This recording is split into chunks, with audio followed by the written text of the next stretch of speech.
Oh. They think it was going to jump out. No! Sorry. Some of them are so... In the month of October, we did a rare thing and actually completed a project. It's a game called Dead Pets where you fend off monsters while you dig up pet bones in a cornfield, and it's up on itch right now if you want to go see how underwhelming it is. This was, first and foremost, a Godot learning experience. We used Unity at our day jobs. Having to learn a second engine didn't sound very fun, so we had resisted making the switch for a while. But Unity is on like a 5-year streak of nothing but bad decisions. I'm escaping to the one place that hasn't been corrupted by capitalism. Space! With a new engine came a clean slate and an opportunity to, just generally have better work ethic and see a project all the way through. And so we entered the month of October with the goal of learning Godot, finishing one season appropriate game, and wrapping it up with the devlog to boot. And we actually kinda did it, sort of. It feels unsatisfying and nothing's ever really finished and life is pain, but what you gonna do?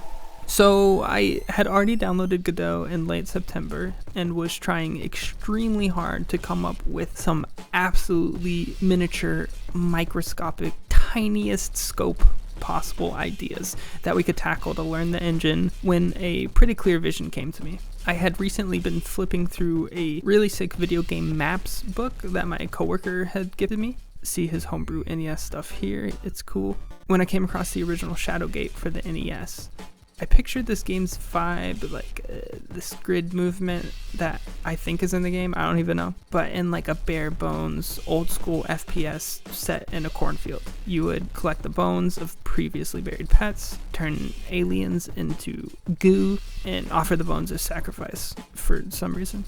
Hunter liked the sound of it and couldn't help but jump in and suggested the bones be placed in an obelisk and got to work on drafting some enemies. So began the extremely frustrating process of doing very simple things in a new engine, starting with some sphere casting at cornstalks. Poisson disk sampling is of course the go-to for populating a field of natural objects, such as a cornfield, and I thought it would be a good opportunity to check out the cross-language scripting, as I was using C#, so I found a GD script implementation of the Poisson disk algorithm and rigged that up with surprisingly little effort. I could not for the life of me understand how to fetch a fucking node. It took Godot all of 2 days to push me to absolute depravity and wickedness. It's embarrassing, really.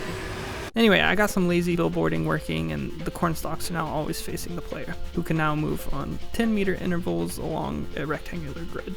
I powered through some criminally slow Wi-Fi to grab a placeholder sprite for my shotgun and implemented a cursor and some mouse following.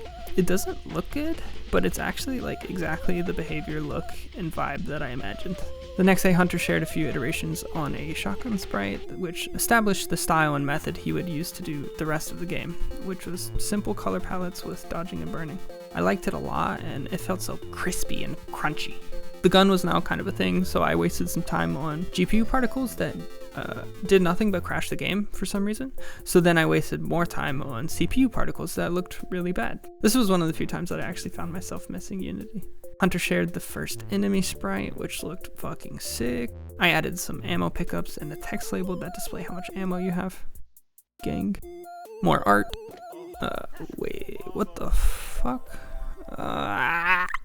So this was an ill omen of things to come, as I absolutely struggled to resolve some import issues and these ghostly scene alterations that were coming out of nowhere that seemed to crop up every time we pulled each other's changes from the repo. This was by far the most time-consuming hiccup because I was still pretty unfamiliar with the interface, but towards the end we got in the habit of re-importing art that should be completely fine, and then checking Git for local changes immediately after pulling from the remote. And I will say this was annoying, but the Godot serialization language being much more readable than Unity's YAML was kind of a saving grace. That pain aside, I started familiarizing myself with writing shaders in Godot. And honestly, the process feels like way less confusing and buried in game engine baggage than Unity's does. I could be wrong, and I don't like Shader Lab, I guess.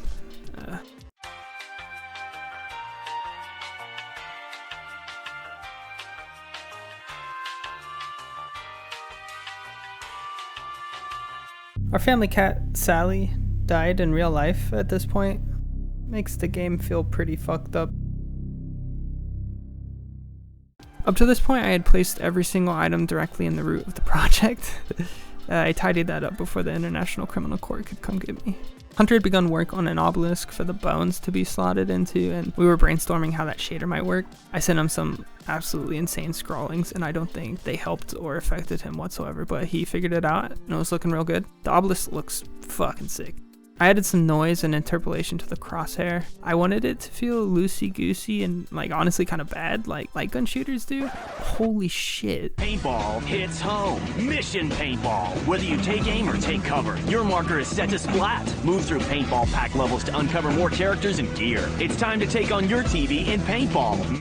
I added a basic message event system and started working on the witch. Wow, she's very unsatisfying to shoot.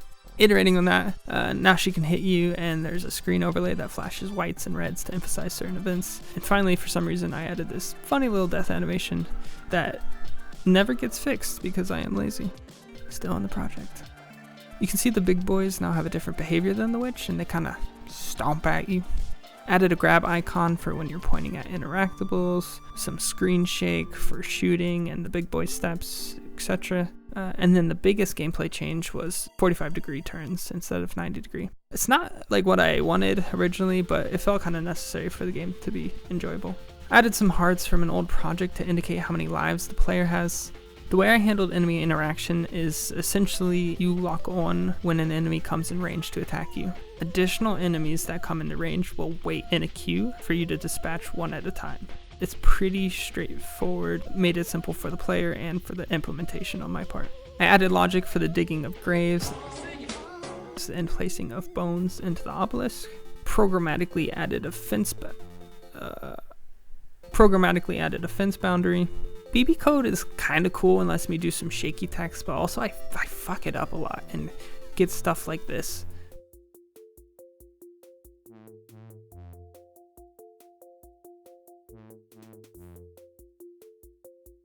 And an absolute miracle, we have here an implemented game loop. We've only brought like 4 projects to this point, to be honest, and it's a satisfying milestone that we should maybe prioritize earlier in the process more often. Big shout out to Godot for making scene loading and switching super painless. The only snag here was I had so many things running in async functions, and I didn't really see any attractive ways to handle the disposal of nodes that are running async code when a scene is changed. So what I ended up doing, which is gross and illegal, was just wrapping all those async functions in try catch blocks for object dispose exceptions.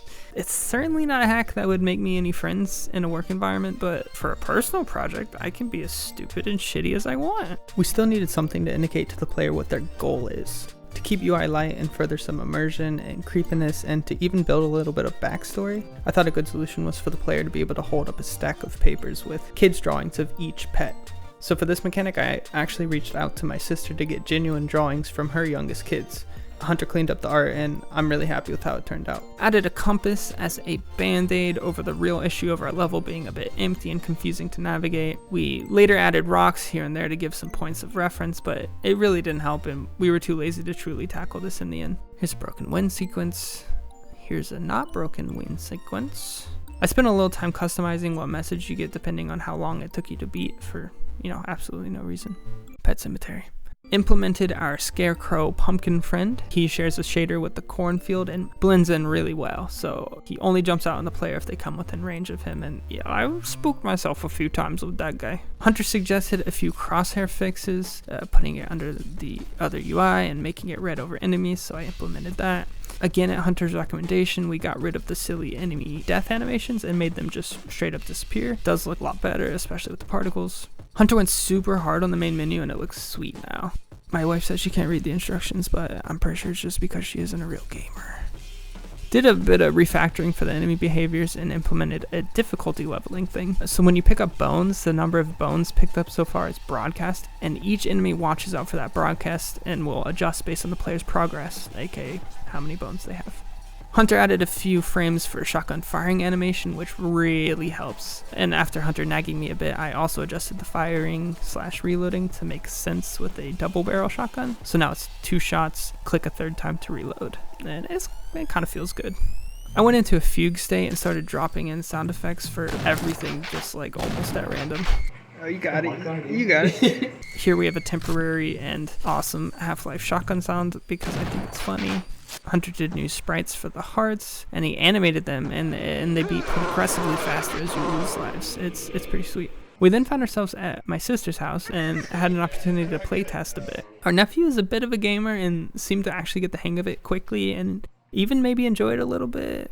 This was really fun, and we identified a handful of big things we wanted to adjust pretty quickly, but for our purposes, the sense that the game was basically in a good enough spot to call it quit really started setting in. It was kind of nice. Again.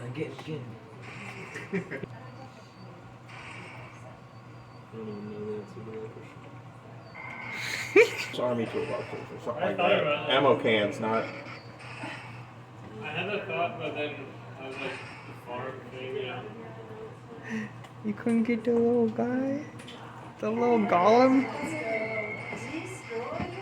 Oh, that was good. He kind of like waited for you to be distracted and then came back. That really worked. Yeah, hold it.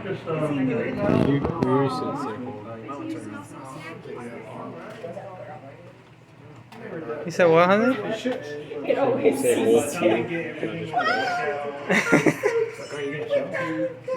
Oh my god. So yeah, we updated the UI to reflect how many shells are actually in the shotgun, added arrows to the papers, and of course the first build I do had some shader failures, but I don't really care at this point, and I am very sleepy. I'm pretty devastated though to see that we can't do a WebGL build. Somehow I didn't catch this limitation earlier in the process, and I was really sick about it. But I think C# support is supposed to come with .NET 8, which is just around the corner, so looking forward to that.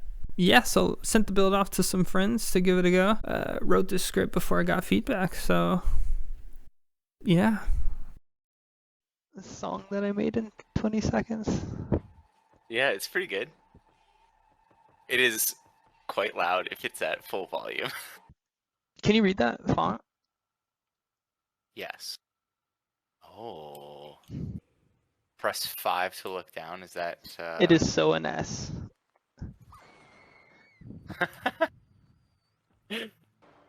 Oh. The hitbox looked a little wrong there. I was so sad. Oh, you sniped her ass. Oh, what's that? What are you? That's a broken material. Oh, so is it supposed to be something else? I think the game just broke kind of bad. Oh, he got the bird bones. Now, where did the obelisk go, though?